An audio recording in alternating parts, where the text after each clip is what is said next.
ज्ञानदेव तुका पंढरीनाथ भगवान की जय राजा रामचंद्र भगवान की जय कपिवर्य महारुद्र हनुमान की जय श्री गणेशाय नमः श्री सरस्वते नमः श्री सीतारामचंद्राय नमो हरी तुझे मुखी राम स्मरण मनोनी सुजालो शरण उडती घाली तो लोटांगण राम कथन मज सांग मनोज मारुत तुल्य वेगम जितेंद्रिय बुद्धिमत्ता वरिष्ठम वातात्मज वानरायुत मुख्यम श्रीरामदूतं शरणं प्रपते जयंती केलिया स्मरण होय सकळ विदेचे अधिकरण ते बंधू श्री चरण श्री गुरुचे ते नमस्कार दोन्ही आता असो गौरी पुत्र गजानन कौशल्या पुत्र रघुनंदन अंजनी पुत्र हनुमंतराय स्वामी जनार्दन माऊलीच्या चरणी नतमस्तक होणं आज योगायोग नवरात्र महोत्सवाच्या निमित्त मौजे मुक्कामी पांगरी या गावी संयोजक मंडळीनं आई काळंका देवीच्या दरबारामध्ये भगवान प्रभू रामचंद्राची चरित्र गाथा अर्थात हरिवंश पुराण भावार्थ रामायण लक्ष्मण शक्तीचा योग साधलेला आहे माऊली म्हणतात उजळले भाग्य आता अवघी चिंता वारली संत दर्शनी हाला पद्मनाभ जोडीला गोड चिंतन आहे द्यावे तेवढे गावकरी मंडळीला धन्यवाद कमी आहेत सेवेचा विषय या ठिकाणी आहे गोड चिंतन आहे भरतीनं मारुत्र्याकडे पाहिलं मारुत्र्याची अवस्था पाहिली परमार्थामध्ये अवस्थेला महत्व आहे का नाही आपण व्यवस्थेकडे जातो मोठी गाडी मोठी बॉडी महाराज मोठी पण व्यवस्थेला महत्व नसताना अवस्थेला महत्व आहे मारुत्र्याच्या मुखामध्ये रजनी हाची दंता गोविंदाचे पवाडे रात्रंदिवस देवाचा नाम चिंतन आहे आणि नामस्मरण असल्यामुळं भरतीच्या मनामध्ये प्रश्न निर्माण झाला आपण मारुत्र्याला प्रभू रामचंद्राची कथा विचारावी प्रश्न निर्माण झाल्याच्या नंतर भरत प्रेमाचा संपूर्ण प्रेमे बांधिला कपिनंदन ओळखोनी भरत चिन्ह राम मनोनी उपहासी भरतीच्या मनामध्ये देवाविषयी आवड आहे आणि परमार्थ आवडीचा आहे माऊली म्हणतात आवडीने भावे हरिनाम घेशी तुझी चिंता त्याशी सर्व आहे सगळी चिंता त्या देवाला आपल्याला चिंता करायची गरज नाही आपण फक्त चिंतन करायचं काळ सारावा चिंतन हे का नाही चिंतन जर केलं ना सर्व अवस्था प्राप्त अवस्था आल्याच्या नंतर उपहास मिसे कपिनाथ श्रीरामाते वर्णित सूक्ष्म सर्वगत अनंत सदोदित सांगत देवाचं तुम्ही मला चरित्र सांगा कसं सांगा देव कुठं हे कसं आहे का नाही माऊली म्हणता जळी स्थळी विठ्ठल वरला रीता ठाव पटे नाही उरला सूक्ष्म सर्वत्र सदोदित माझा राम माऊली म्हणतात सर्व घटी राम देहा देही एक सूर्य प्रकाश सूर्यनारायण एकच आहे पण किरण हे देवाचे अनंत आहे का नाही जसं प्रतिबिंब घटामध्ये वेगळं दिसतं घट फोडला तर देव एकच आहे तशा प्रकारचा माझा राम आहे म्हणतात किती प्रेमेन ते पणा घेसी लटकाची प्रेमा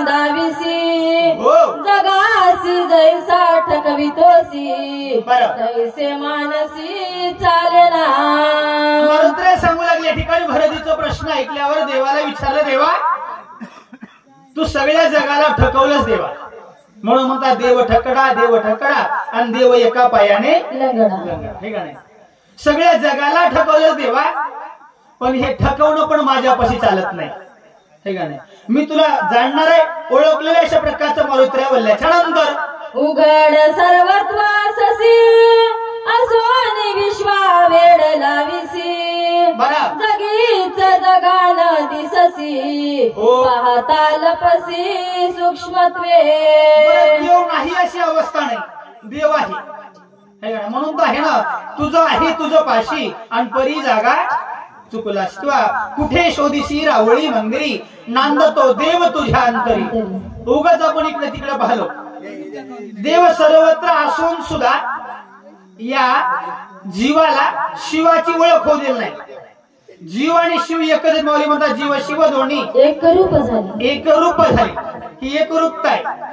पण या जीवावर मायेचं पडदन टाकले आणि मायेमध्ये जीव अडकल्यामुळं शिवापर्यंत जीव गेलेला नाही. ती अवस्था इथं आहे म्हणतात. जे जे पहावया निघाले ते ते उघडे नागवले.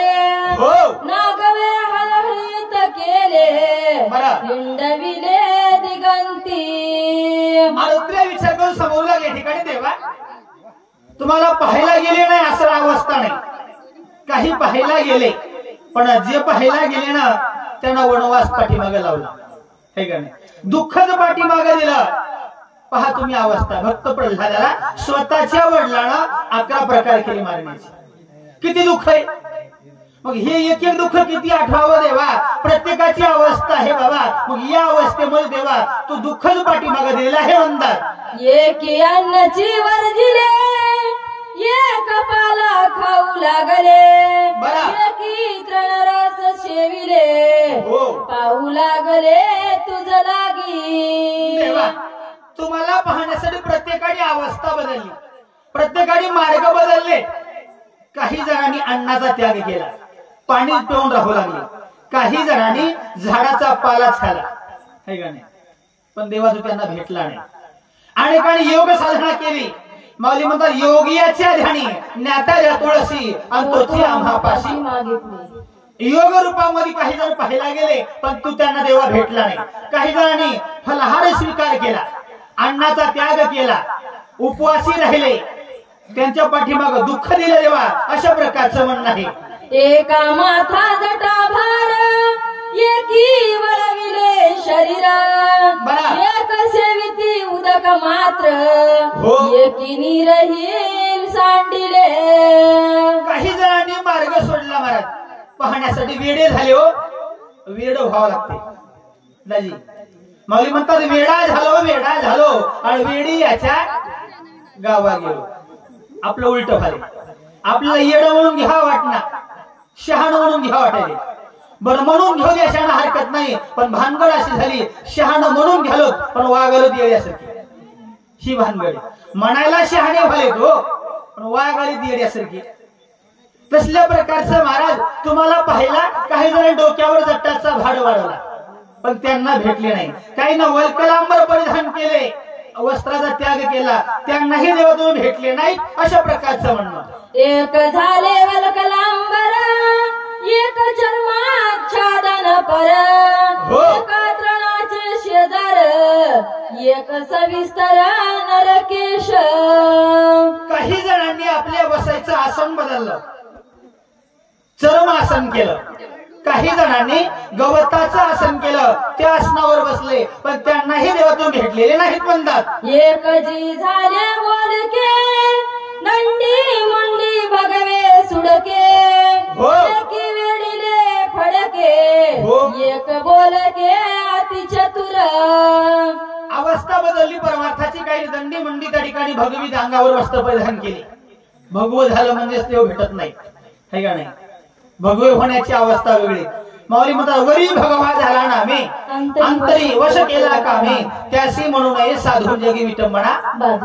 म्हणायला साधू म्हणून घ्यायला पण वागणं साधू सारखं नाही. साधूचं लक्षण हे 6 ज्याने धुवून काढले तो साधू. हे का नाही. काम क्रोध मद मत्सर धर्म अहंकार ज्याने धुवून काढले तो साधू. माऊली म्हणतात जे का रंगले गांधले त्याशी म्हणे जो आपले तोची साधू ओळखावा देव तेथेची जाणावा. हे साधूचं लक्षण आहे. पण फक्त अंगावर वस्त्र परिधान केले तर भगवे तो साधू नाही. दंभ झालं. दंबे करू भक्ती सोंग जाऊ जगा आणि अंतरीच्या भावना वेगळाल्या तिथं देव सापडत नाही म्हणले. ऐसे पाहता तुझ लागी सर्वथा दिससी जगी. सोने त्यांच्या सर्वांगी भ्रमण वेगी करविसी. माऊली म्हणतात या ठिकाणी बाबा मग ही अवस्था प्रत्येकाने बदलली. मार्ग बदलले. पण मार्ग बदलले ना, मुखात घास एकच जाते. सरळ हाताने ताटातून पदार्थ उचलून खा, तोंडा जाणार आहे. एक मैसारखा हुशार होता, ते मला सरळ खाईत ना, मी घास उचलला, वेडा घातला आणि मुखात घातला, मुखातच गेला ना. तशा प्रकारचा देव उघड आहे, सर्वत्र आहे. ते म्हणजे या बल्ब मध्ये लाईट आहे का, चमक पडली म्हणजे लाईट आहे, हे म्हणा नाही, हरकत नाही, तिथला बल्ब काढ आणि बोट घालून बघ, तुम्हाला प्रत्यक्षी आहे. हातच्या काकणाला आरसा लागत नाही. तशा प्रकारचा देव सर्वत्र आहे, असून सुद्धा दिसत नाही, हे मायेचं वेडपण. ते मजसीन चले माता, मी जाणत से समस्त, लपलासी जेत तेथ, मी समस्त सांगेन. भरत जिल्हा राम समजून म्हणू लागले, तुम्ही सर्वत्र असून सुद्धा जे लपायले ना, हे लपण डावचा खेळ माझ्यासोबत जमत नाही. कारण का, जगाला ठकवलंय, जगाला भुलवलंय, म्हणून म्हणतात भुलविले भुलविले भुलविले वेणू नादे, वेणू वाजविला गोविंदे. हे का नाही, त्या वेणूच्या नादामध्ये सर्व जग भुललं. पण मारुतीला सांगू लागले, अंब ऋषी पासून प्रत्येक अवतारामध्ये देवा मी तुझ्या सोबत आहे. उद्धवापासून प्रल्हादापासून मी तुला ओळखलेला आहे, माझ्यासोबत लपंडाव चालत नाही. पाहत्या भेने लपसी, बापुडी वेळा लाविसी, शेखी पाहणे होऊनी राहसी, हे कोणासी लक्षणा. देवा तुमचं रूप सांगतो म्हणले, तुम्हाला जे पाहायला गेले ना त्याला वेड केलं, म्हणून तर म्हणले ना या ठिकाणी देव पाहावया गेलो आणि देव होण्याची केलो. त्यांची विषय ठेवलाय, विषय तो त्यांचा झाला नारायण, नावडे जनधन. पाठीमाग शिल्लकच अवस्था ठेवल्या, म्हणून सांगितलं तुझं पाहता सामोरी दृष्टी न फिरे माघारी. कारण दृष्टीचा विषय राम झाला, तशा प्रकारचा देवा तुमची अवस्था. निर्धारे माग काढिता, वेळ न लागे जळी बुडता, तळपता लाज सर्वथा सेना. मारुती राया देवाची लाज काढायली अधिकार आहे मला, हे का नाही. भक्तीचं वरमय, हे का नाही. भक्ती कठीण आहे, पण कठीण भक्तीला सोपं करावं लागते, हे का नाही. मारुती राया ना देवाला आवळून घेतलं, आकळलं होतं. आणि देव आकळायला काय लागतंय, भाव. भावबळे आकळे येरही नाकळे, करतळे आवळे तैसा. मारुतीरायानं 9 विधा भक्तीपैकी एक भक्ती केली, त्या भक्तीचं नाव दास्यत्व भक्ती.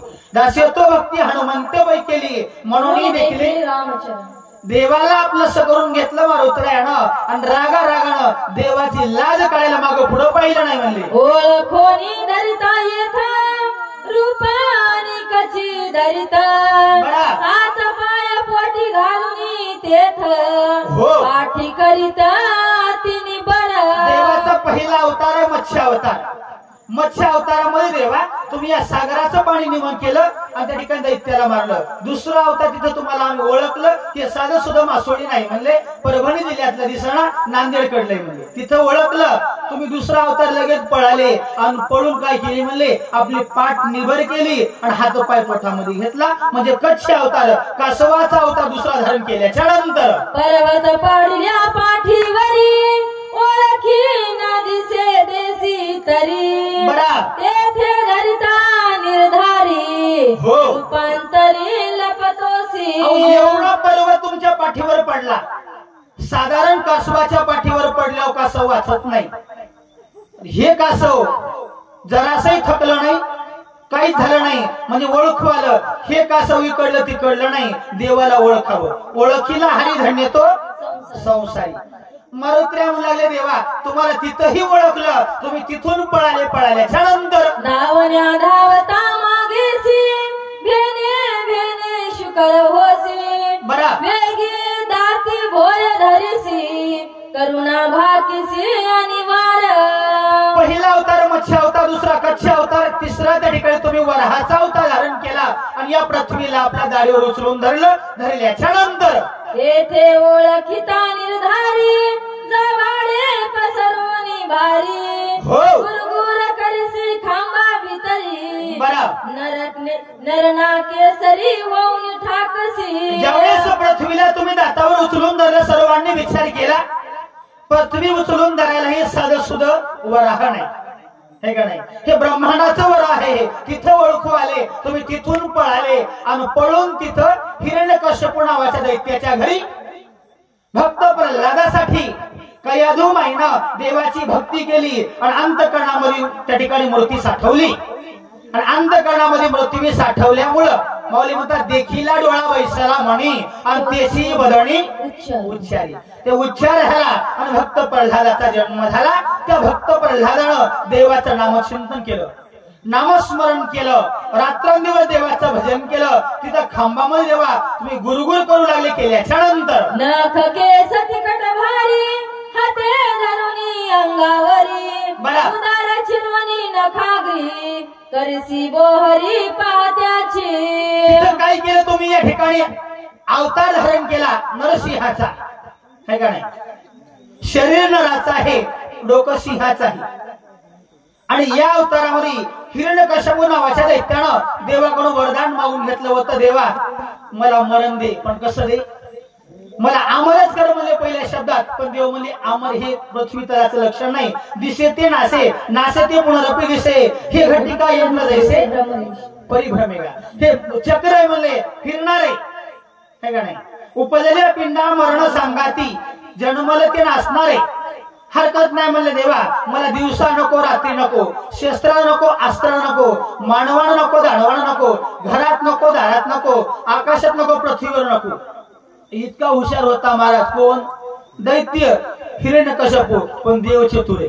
देव चतुर आणि जाणवणी अंतर वर्तत असे. देव चतुर आहे म्हणून म्हणतात चतुरा तो शिरोमणी, गुण लावण्याची खाणी, मुकुट सकळा म्हणी धन्य तोची विठोबा. देव चतुर आहे. देव म्हणजे हरकत ऐकत असतो. स्वतः भगवंताला अवतार धारण करावा लागला आणि शस्त्र न घेता, अस्त्र न घेता नख देवानी वाढवले आणि भक्त प्रल्हादाला 11 प्रकार केले मारण्याचे. बरेच प्रयत्न केले, मला उकळत्या तेलात टाकलं, हत्तीच्या पायाखाली तुडवलं, कळावून लोटून दिलं, थकून गेला हिरण्यकश्यप आणि थकून बसला. तेवढ्यामध्ये होलिका नावाची आत्याबाई आल्या आणि भावाला म्हणल्या दादा चेहरा सुकून गेला, काय झाले? काय सांगा मला ताई तुला? मुलगा जन्माला आले, ऐकत नाही. गावात देवाचं नाव बंद केलं, गावात देवाचं नाव घेऊन झालं, कोणला गावात बंद झालं, शाळेत बंद झालं, सगळं बंद झालं. गाव धाकाना ऐकायले पण घरचं कोणी ऐकत नाही. घरचं ऐकणा म्हणले मग काय हरकत नाही म्हणले, मला अग्नि देवता प्रसन्न नाही, चिंता करू नका म्हणले तुम्ही. मी या बाळाला घेऊन त्या ठिकाणी अग्नीमध्ये बसते. अग्नीमध्ये त्या ठिकाणी होलिका नावाच्या आत्याबाई घेऊन बसल्या. ढण ढण ढण अग्नी पेटून दिला. भक्त प्रल्हादानं देवाचं नामस्मरण सोडलं नाही. अग्नी जाळी तरी न जळे प्रल्हाद, हृदय गोविंद म्हणून या. थकीत झाले हिरण्यकश्यप नावाच्या दैत्यासाठी. सांग मरत का नाही? का मरत नाही? माझा देव मरत नाही. म्हणजे कुठे तुझा देव? जळी स्थळी कष्टी पाशाणी, प्रत्येक ठिकाणी खांबामध्ये, हो या खांबात माझा भगवान आहे. ताड कंडात मारली हिरण्यकश्यपूनं, देवाचं रूप प्रगट झालं. हिरण्यकश्यपूला मांडीवर घेतलं, चौकट्यामध्ये आले. सायंकाळीची वेळ होती, दिवस मावळला नव्हता आणि उगवलाही नव्हता. सायंकाळीच्या वेळेमध्ये नखानं टार कण फाडलं. पहात्याची अवस्था कशी झाली पाहून तरी चांगलं वागावं. निर्धारिता निष्ठंक कोसी बापुडा भिकारी रंक, दीन पुत्र होनी देख बळी पासी भिक मागसी. अवतार झाला देवा तुमचा. आता 5व्या अवतारामध्ये बळीराजाच्या दारामध्ये तुम्ही द्वारपाळ झाली. वामनाचं रूप धारण केलं आणि भीक मागायला गेला. ब्रह्मांडाचा मालक आहे, त्या देवानं भीक मागाव का? तरी सुद्धा देवा तुम्ही बळीराजा दारामध्ये भीक मागायला गेले म्हणतात. बळीराजा चतुर भारी तेने ओळखोन निर्धारी, धरोनी द्वारपाळ करी अध्यापीवरी तिष्ठत. माऊली म्हणतात बळीराजा हा चतुर आहे आणि बळीराजानं देवाला ओळखलं महाराज. आणि ओळखल्याबरोबर देवाच्या हातामध्ये खुळखुळ्याची काठी दिली, खांद्यावर घोंगडी दिली आणि दारामध्ये द्वारपाळ उभं केलं. आतापर्यंत देव उभा आहे म्हणतात. ते थोनी लपताल वडे सवडे माग सांडती मागाडे, मग फुले मायेचे मळे निज निवाड काढीसी. तिथंही ओळखलं महाराज हे साधं सुद्धा ब्राह्मण नाही. पांगरीचं, भाटेगावचं, आडगावचं, इकडचं तिकडचं ब्राह्मण नाही, वैकुंठातलं ब्राह्मण आहे. ओळखू आलं, तिथून पळाले आणि स्वतः आपल्या आईचं मुंडकं ओढवलं. वडिलाच्या आज्ञेवर परशुरामाचा अवतार धारण केला. लटकीच मोकलून धाये रडसी ये माये माये बरा लोक म्हणती झाले काय हो. अपूर्व पाहे केवढे. स्वतःच्या आईला स्वतः मारलं, लढायला सुरुवात केला. आता गाव जमा झाला आणि म्हणजे काय झालं, माझ्या आईला मारलं म्हणजे कोण, मीच मारलं म्हणजे. लोक म्हणजे काय झालं, स्वतःच मारायचं आणि स्वतः लढायचं. उगा लटकेला वाढल्या सुरुवात केली लढायला. लढल्याच्या नंतर आताची पहा पारोकडे किती मेळविली माकडे. बरा सागरी तारुनिया गुंडे बरं. लंका कैवाडे घातली. नवले म्हणून म्हणतात नवल केवडे केवडे नकळे कांढवाचे कोडे विश्वव्यापक कमलापती त्यासी गवळणी कडी. आघातपणे देवाचे. मागचं पुढं सोडून दे देवा पुराणातल्या कथा. आता माझ्या समोर सांगतो म्हणले. देखत देखत माझ्या समोर काय तुम्ही सोंग केले, काय म्हणले 18 पद्म वानर गोळा केले आणि सगळे वानर गोळा केले, शिवेंच्या रणभूमीवर नेले आणि इकडे पळून आले. अशा प्रकारचं बोलल्याच्या नंतर करोनिया महाराण मारविला लक्ष्मण बरा. शरणागत विभीषण हो. तोही सांडून पळाला से. युद्धाचं नाटक केलं, युद्धाला सुरुवात केली. शिवेंच्या रणभूमीमध्ये सगळ्या वानरांना तिथं सोडलं आणि सख्या भावाला लक्ष्मणाला शक्तीचा घाव लागला असताना भावापाशी थांबवणं, स्वतःच्या भावाला युद्धात सोडून दिले आणि इकडे पळून आले. अशा प्रकारचं तुमचं वागणं बरं नवं. तू राम मी मारुती लपणी न चले माझा प्रती. बरा. उठ चाल शीघ्र गती हो. उर्मिला पती उठवावया. देवा तू राम है ना, मी बी साधा सुद्धा केला नाही, मी बी मारुती आहे मुली, हे का नाही, मी बी मारुती आहे देवा. हे लपण डावचा खेळ, लपणं माझ्यासोबत चलत नाही. उठा आणि चला लवकर. घेऊनी मोहाची गुंथी घेऊनी आदीन व्रती. बरा. कोण मनोनी माझा प्रती उसो निश्चित आलासी. उगा म्हणजे तुम्ही मोहाला जवळ घेतलंय आणि मोहाचा आश्रय जवळ घेऊन तुम्ही या ठिकाणी उगा मायेमध्ये या जीवाला अडकवलं, है का नाही. मायेचं पडदं सगळ्या जीवावर टाकलंय आणि तुम्ही मोहाची गुंती घेऊन इथं उगत म्हणले आले. तर तुमचा सगळा खेळ गबाड आहे. अशा प्रकारचं बोलल्याच्या नंतर एक कौरला से रावण त्यासी मारितान लागे क्षण. बरा. नायता पुच्छी बांधून नेईन हो. सत्य जान श्रीरामा. देवा तुम्हाला खरं सांगू का, आता सगळे त्या ठिकाणी राहिले, फक्त एकच रावण राहिला. कोणता? अहंकार. अहंकार रूपी रावण एकदा का मेला, माणूस विजयी झाला, हे का नाही. अहंकार गेला आणि तुका म्हणे देवच झाला. शिल्लकच पाठीमागं राहणार नाही. बरं तुम्हाला सांगायला म्हणले उग गुमान चला. गुमान जर तुम्ही नाही चालले, पटकन चिठ्ठी येईल आणि चटकन खाली उतरावं लागेल, है का नाही. त्याच्यामुळं सांगणार म्हणले तुम्ही जर मोठेपणानं आले तर बरे, तर शेपटीमध्ये भारा बांधून तुम्हाला घेऊन जाईल. उठवीन लक्ष्मण निर्दाळीन रावण. बरा. अभिषेकीन विभीषण हो. तरी मी दूत जाण रामाचा. तुम्ही जर आमच्या सोबत उग गुमान चला म्हणल्या मानानं आले तर बरे, नाहीतर उग आम्हाला आचे कोचे खवायला तुम्ही लावू नका. आमच्या मनामध्ये आवेश आहे. तुम्ही नुसतं सोबत चला, मी रामाचा दूत आहे, सेवक आहे. मौली म्हणतात सेवे लागी सेवक झालो, तुमच्या लागलो निज चरणा. अहो स्वामी तुक या देवा यावरी न करावा आविरू. मी उभा आहे म्हणता देवा, मी तुमचा सेवक आहे तुक भरायला. म्हणून बाबा तुम्ही मोठेपणानं चला म्हणले. तुम्ही सोबत जर आले ना, रावणाला कटवायला काय वेळ लागणार आहे. एका मिनिटामध्ये निमिष साधे रावणाला मारेल, विभीषणाला गादीवर बसवेल, झोपी जाण्याची पहिली पकड शिवले बाबा. प्रभू रामचंद्र भगवान की जय. यानंतर सूचक तेच राहते.